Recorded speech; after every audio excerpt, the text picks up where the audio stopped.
a interferência externa do governo americano aqui no Brasil. Por que eu digo isso? Alexandre de Moraes, ele está pedindo apoio, inclusive o Itamaraty consultou o Moraes sobre como deveria responder aos supostos ataques dos Estados Unidos com a soberania brasileira. Para quem não sabe, vou fazer uma breve contextualização, mas existe uma tese, alguns pedidos jurídicos nos Estados Unidos, alegando que o Alexandre de Moraes extrapolou a competência da justiça brasileira quando cerceou a liberdade de expressão de diversas empresas americanas, em solo americano. Inclusive, está tendo novas repercussões, porque Moraes também emitiu mandados, emitiu decisões contra pessoas residentes dos Estados Unidos, brasileiros, residentes nos Estados Unidos, naturalizados americanos. E isso gerou uma série de problemas. Você tem acompanhado isso, Rafael? Acompanhando, como sempre, é muito bom ver o Moraes sendo escancarado aquilo que ele de fato é. Ele é um ditador aqui no Brasil e todas essas medidas que ele vem tomando, que não é de agora, né, que é a perseguição aos opositores. A gente tem o caso do Alan dos Santos, tem o Felipe Martins, tem outras personalidades à direita que faziam críticas contundentes à atuação do judiciário.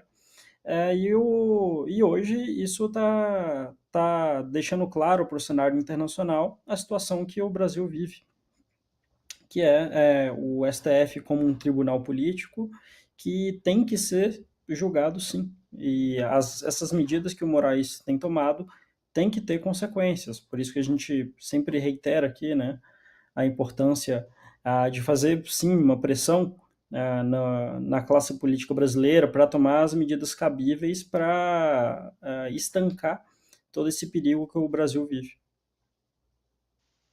E assim, Rafa, uma coisa interessante é que algumas pessoas que nos acompanham fizeram o seguinte questionamento.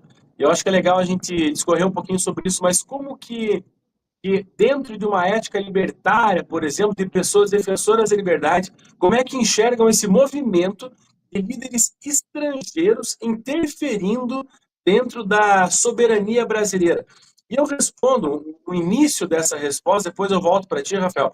Mas assim, dentro de movimentos libertários, primeiro que não se entende como legítimo qualquer tipo de governo estatal coercitivo, onde não existe voluntariedade entre as pessoas. Porém, é importante destacar o seguinte ponto. O Trump está colocado lá, eleito por americanos, para defender interesses daquele grande condomínio com 400 milhões de pessoas, mas para defender os interesses daquelas pessoas, diversas pessoas que pagam impostos para que exista esse Estado, para que exista essa jurisdição americana, para que sejam defendidos diversos direitos. E nos Estados Unidos é incontestável que direitos naturais são mais respeitados do que o Brasil. Dada, o que são direitos naturais? Basicamente, vida, propriedade e liberdade. Então, a liberdade de expressão ela é muito sensível, ela é muito cara para o americano. Então, dentro daquela compreensão, um americano que paga seus impostos, às vezes e muitas vezes, não de maneira voluntária, mas ele entende que ele entrega o seu dinheiro para um governo para quê? Para que esses direitos sejam preservados. E quando esse americano não está tendo o seu direito preservado por um juiz brasileiro, fica o questionamento: vale a intervenção desse governo para que se faça valer o direito de liberdade de expressão do americano? Então, é uma questão interessante, porque você começa a extrapolar a jurisdição, você começa a extrapolar a própria soberania de um país, porque algumas decisões, graças à internet, elas avançam além de territórios físicos. Essas decisões entram nesse universo digital que ele não tem barreiras e acaba atacando alguns direitos. A diferença do americano para o brasileiro qual é? É que lá eles fazem valer o seu direito de liberdade de expressão e aqui a gente se acadela. Então, dentro de uma ótica libertária, o pessoal pediu, viu, tá, mas e dentro da visão libertária, Dadá, você é libertário? O Rafael, ele já é um pouco mais sócia, tô brincando, Rafa, só para dar uma provocadinha, mas dentro dessa ótica conservadora, libertária, ou então de defensores de liberdade, eu não me defino como libertário em si, mas como um defensor de liberdade, esse avanço do Trump, ele é legítimo ou não é legítimo? E eu respondo da seguinte forma, considerando que algumas pessoas que bancam, que pagam o salário do Trump, estão tendo seus direitos respeitados, sim, talvez seja discutível e possível essa intervenção. Qual a tua opinião, Rafa?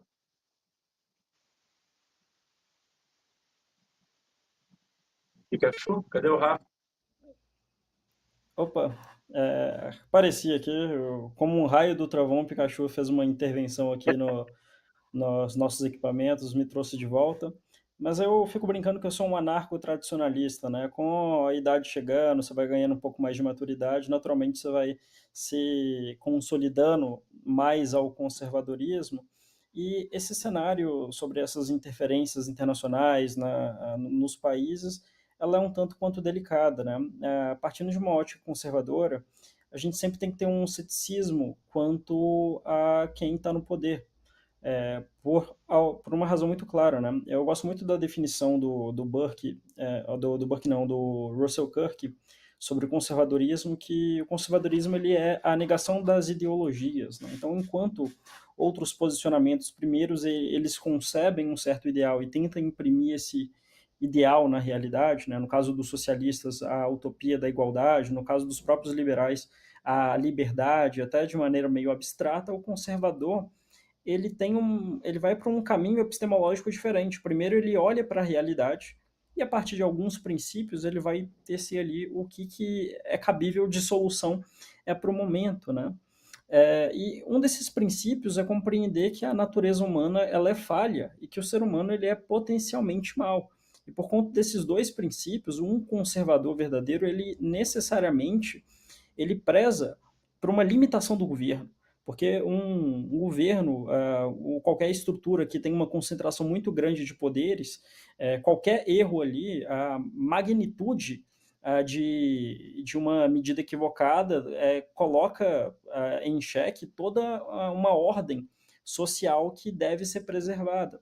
Aí, ao mesmo tempo, até mesmo quem nós consideramos como bons governantes que prezam pela bondade, eles estão sujeitos a essas coisas. Em contrapartida, pessoas más que também detêm esse poder, detêm essa concentração de poder, pode usar dessa posição para fazer o mal. Então, o conservador ele preza muito por essa limitação do poder, pelo funcionamento das instituições, para preservar aquilo que é mais caro ao conservador, que é o que nós consideramos como a ordem natural, que é a preservação da família, o bom funcionamento da sociedade, etc. Por essa ótica, essa interferência do Trump, ela é bem-vinda, sim, por uma simples razão. O Brasil, a gente tem as instituições completamente disfuncionais. É o STF atropelando o legislativo, é o STF dando pitaco onde não deve. E com isso a gente tem um país caminhando para uma tirania escancarada, né? Então, claro que a gente tem que ter um certo ceticismo quanto aos interesses do Trump, em ter essa relação tão próxima aos líderes políticos brasileiros, mas pelo momento que a gente está, para reestabelecer uma ordem minimamente legítima, eu acredito que, tanto do ponto de vista libertário quanto conservador, é muito bem-vindo que essas interferências venham numa direção clara de trazer uma normalidade para o sistema jurídico brasileiro e garantir uma certa autonomia do Brasil, preservando aquilo que nós consideramos como uma ordem natural, como os direitos naturais que vêm sendo violados constantemente.